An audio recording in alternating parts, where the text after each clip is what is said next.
Okay, this is my Armageddon 2007 review. I would have done this earlier, just a bit earlier, but I just watched it for the second time, and I was at the pictures seeing 1408, which is a new Stephen King movie, or new movie based off a Stephen King book, which is very good, and I recommend you go see. Very scary and thought provoking and stuff like that. Um, anyway, onto the pay-per-view review. It was we knew the card was we saw the card was stacked, and it was just if they could deliver with all the matches. And in this pay-per-view, I really believe they did. There was nothing very outstandingly bad in terms of matches. There wasn't a lot of clean finishes, but it did make up for it in good wrestling.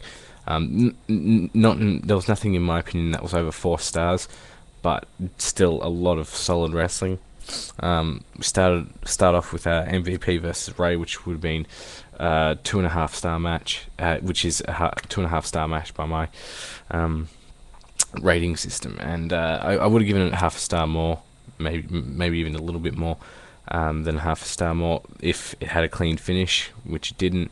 The psychology behind it wasn't too good. It was a good high-paced match, but the psychology behind it wasn't too good because you had MVP just trying to keep him. I mean, it was good in that aspect, but he wasn't working on the leg. Even when Ray tripped and fell and messed up his knee, he should have worked on the knee to keep Ray grounded, and Ray should have sold that. It would have added a bit more drama to the match. Next we had the tag match, Punk and Kane versus Big Daddy V and Mark Henry, and this was one of the matches which people were already writing off before they even saw it, but it did deliver. I would say it's a 2-star match. It may be a bit too long, but it did have a good finish, and they were aware of what they could and couldn't do. Punk really saved a lot of this match because he would come in and deliver a lot of knees and really high pace, just try to beat down Mark Henry and Big Daddy V like you would if you were smaller. And the finish was good.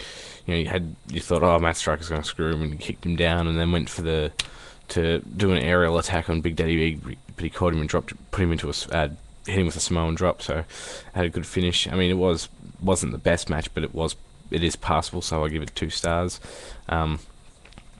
Perfectly acceptable.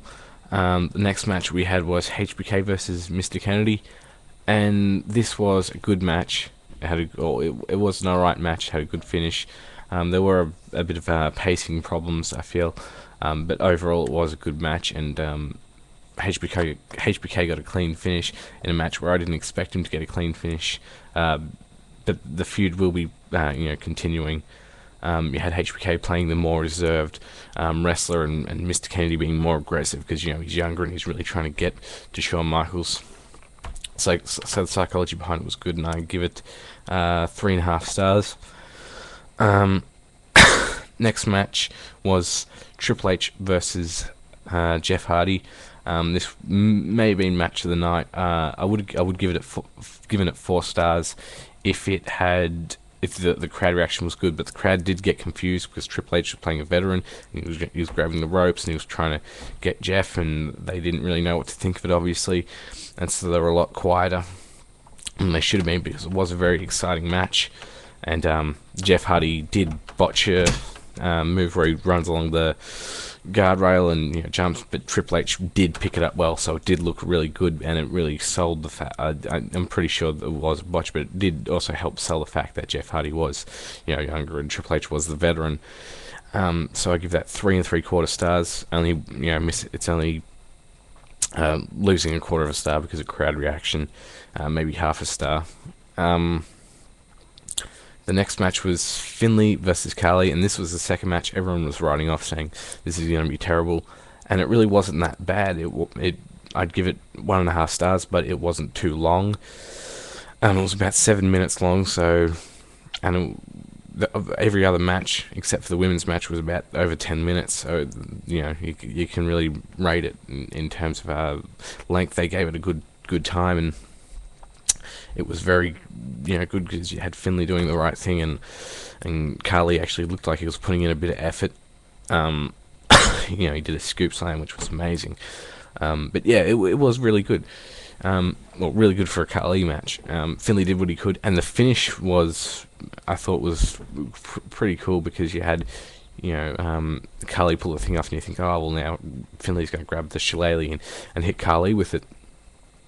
But Khali, got him, and then the ref, as he was taking the shillelagh, that Finlay dropped out.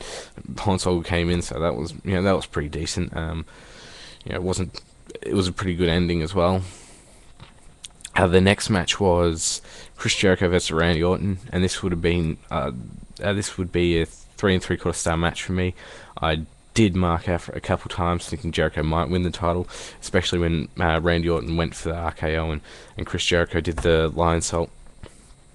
Why am I calling him Chris Jericho? I should be calling him Naomichi Marufuji, because he has been stealing a lot of Marufuji's moveset, but it was a good match. It was stiff, and it was believable. It was very I think in some aspects it was Ring of Honor-esque, just because it was further away from a WWE style than any other matches that you saw that night. In some ways, not in all ways, and the crowd was really hot for it, which really ruined the next match. And I'll go to the next match now, which was Mickie James versus Beth Phoenix. And I'd give Beth Phoenix, Mickie James 2 stars. It was only 5 minutes long, but it was a good 5-minute match. It was a good women's match. There wasn't any really big botches. It was really good. Except the crowd was dead, because they'd been really hot for the rest of the night, except for the Triple H and Jeff Hardy match. But still, it was a good match, but the crowd was just dead. If they were more into it and they were given more time, this could have been potentially a 2.5, 2 3/4, maybe even 3-star match, if they did a longer a match that went twice as long, no botches, clean finish, good crowd reaction. Now onto the main event, which was Edge versus Undertaker versus Batista, who was for the World Heavyweight title. I'd give this 3 1/4 star match rating. It was good. It wasn't as long as I thought it would be for a triple threat match. They were working pretty fast paced, but it was still a bit short. But it was a good triple threat match, and it really got over the Edge really being slimy and an advantage, or trying to take every advantage he could when he had when he rang the bell, so the ref would Batista wouldn't tap out, but he still didn't have to get into the ring, and he wouldn't incur. And then he sent each of the Major Brothers in with the marker tattoos drawn on them, and they took a choke slam each, or choke slam or a Batista bomb or whatever. And so Undertaker and Kane would think that Edge had been taken out, and then Edge came in the end and hit him with a chair, or hit Undertaker with a chair after Batista tombstoned him. It wasn't bad psychology. The ending was pretty decent with the just the constant things, because that was the type of thing that was going to happen. It wasn't going to be a clean finish, because this isn't a major pay-per-view, and a lot of the matches weren't clean finishes. Like Chris Jericho, he was going to have Randy Orton tap out, and then JBL came in and kicked him, and that match was ended in disqualification. Now Jericho's probably going to feud with JBL. But because this wasn't a major pay-per-view, they had to do a lot of dirty finishes, and because they had to do a lot of dirty finishes, they